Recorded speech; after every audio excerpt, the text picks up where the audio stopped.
യുഎസിലെ ട്രംപ് ഭരണകൂടം 41 രാജ്യങ്ങളിലെ പൗരന്മാർക്ക് യാത്രാ നിയന്ത്രണങ്ങൾ ഏർപ്പെടുത്താനുള്ള നടപടികൾ പ്രഖ്യാപിച്ചു. ഈ നടപടി രാജ്യങ്ങളെ 3 വിഭാഗങ്ങളായി തിരിച്ച് അവിടുത്തെ പൗരന്മാർക്ക് വിസ വിലക്കുൾപ്പെടെ ഏർപ്പെടുത്താനാണ് നീങ്ങുന്നത്.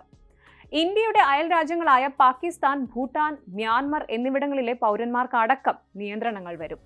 രാജ്യങ്ങളുടെ സുരക്ഷാ നിലവാരം, കുടിയേറ്റ നിയന്ത്രണങ്ങൾ, രാഷ്ട്രീയ സ്ഥിരത തുടങ്ങിയ കാര്യങ്ങൾ കണക്കിലെടുത്താണ് ഈ നടപടി എടുക്കുന്നത്.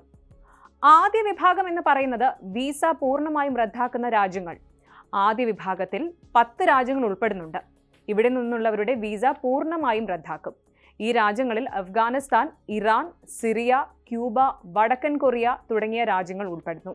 ഈ രാജ്യത്തിലെ പൗരന്മാർക്ക് യുഎസിലേക്കുള്ള പ്രവേശനം നിഷേധിക്കപ്പെടും. ഇതിന് പ്രധാന കാരണം ഈ രാജ്യങ്ങളുടെ സുരക്ഷാ സ്ഥിതി, ഭീകരവാദ പ്രവർത്തനങ്ങൾ, രാഷ്ട്രീയ അസ്ഥിരത തുടങ്ങിയവയാണ്. അടുത്തത് രണ്ടാം വിഭാഗം. ഭാഗികമായി വിസ നിഷേധിക്കുന്ന രാജ്യങ്ങൾ രണ്ടാം വിഭാഗത്തിൽ ഉൾപ്പെടുന്നു. ഈ വിഭാഗത്തിൽ 5 രാജ്യങ്ങൾ ഉൾപ്പെടുന്നുണ്ട്. ഇവിടെ നിന്നുള്ളവർക്ക് വിസ അനുവദിക്കുന്നതിൽ ഭാഗിക നിയന്ത്രണമാണ് ഉണ്ടാവുക. ടൂറിസ്റ്റ്, സ്റ്റുഡന്റ്, കുടിയേറ്റ വിസകൾ അനുവദിക്കുന്നതിലാണ് നിയന്ത്രണം.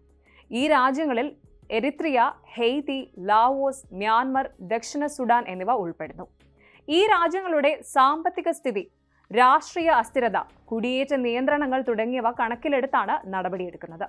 അടുത്തത് മൂന്നാം വിഭാഗം. പോരായ്മകൾ പരിഹരിച്ചില്ലെങ്കിൽ വിസ റദ്ദാക്കുന്ന രാജ്യങ്ങളാണ് മൂന്നാം വിഭാഗത്തിൽ പെടുന്നത്. 26 രാജ്യങ്ങൾ ഇതിൽ ഉൾപ്പെടുന്നു.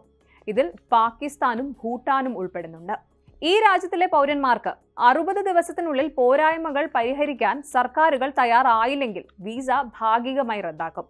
ഈ വിഭാഗത്തിൽപ്പെട്ട രാജ്യങ്ങളിൽ Angola, Antigua and Barbuda, Belarus, Benin, Burkina Faso, Cabo Verde, Cambodia, Cameroon, Chad, Congo, Dominica, Equatorial Guinea, Gambia, Liberia, Malawi, Mauritania, Saint Kitts and Nevis, Saint Lucia, Sao Tome and Principe, Sierra Leone, East Timor, Turkmenistan, Vanuatu എന്നിവ ഉൾപ്പെടുന്നു.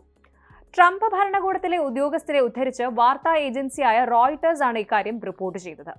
പട്ടികയിൽ മാറ്റമുണ്ടാവാമെന്നും നിലവിലെ നിർദ്ദേശത്തിന് സർക്കാരിന്റെ അനുമതി ലഭിച്ചിട്ടില്ലെന്നും വൃത്തങ്ങൾ ചൂണ്ടിക്കാണിക്കുന്നു. ഈ ഒരു നടപടി യുഎസിന്റെ സുരക്ഷാ നയത്തിന്റെ ഭാഗമാണ്. ഭീകരവാദ പ്രവർത്തനങ്ങൾ, അനധികൃത കുടിയേറ്റം, രാഷ്ട്രീയ അസ്ഥിരത തുടങ്ങിയവയെ തടയാനാണ് ഈ നടപടിയെടുക്കുന്നത്. എന്തായാലും ഈ നടപടി പല രാജ്യങ്ങളിൽ നിന്നും വിമർശനങ്ങൾക്ക് വഴിയൊരുക്കിയിട്ടുണ്ട്. പ്രത്യേകിച്ച് പാകിസ്ഥാൻ, ഇറാൻ തുടങ്ങിയ രാജ്യങ്ങൾ ഇതിനെ യുഎസിന്റെ രാഷ്ട്രീയ നയത്തിന്റെ ഭാഗമായാണ് കണക്കാക്കുന്നത്. അതേസമയം യുഎസ് സർക്കാർ ഈ ഒരു നടപടി അവരുടെ സുരക്ഷാ നയത്തിന്റെ ഭാഗമാണെന്ന് വ്യക്തമാക്കുന്നു. ഈ നടപടി ലോകമെമ്പാടുമുള്ള രാജ്യങ്ങളുടെ രാഷ്ട്രീയ, സാമ്പത്തിക, സാമൂഹിക സ്ഥിതിയെ ബാധിക്കുമെന്ന് ഉറപ്പാണ്. യുഎസിലെ കുടിയേറ്റം, വിദ്യാഭ്യാസം, ടൂറിസം തുടങ്ങിയവയെ ബാധിക്കുന്നതിനാൽ ഈ നടപടി വലിയ സ്വാധീനം ചെലുത്തുമെന്നും തീർച്ച.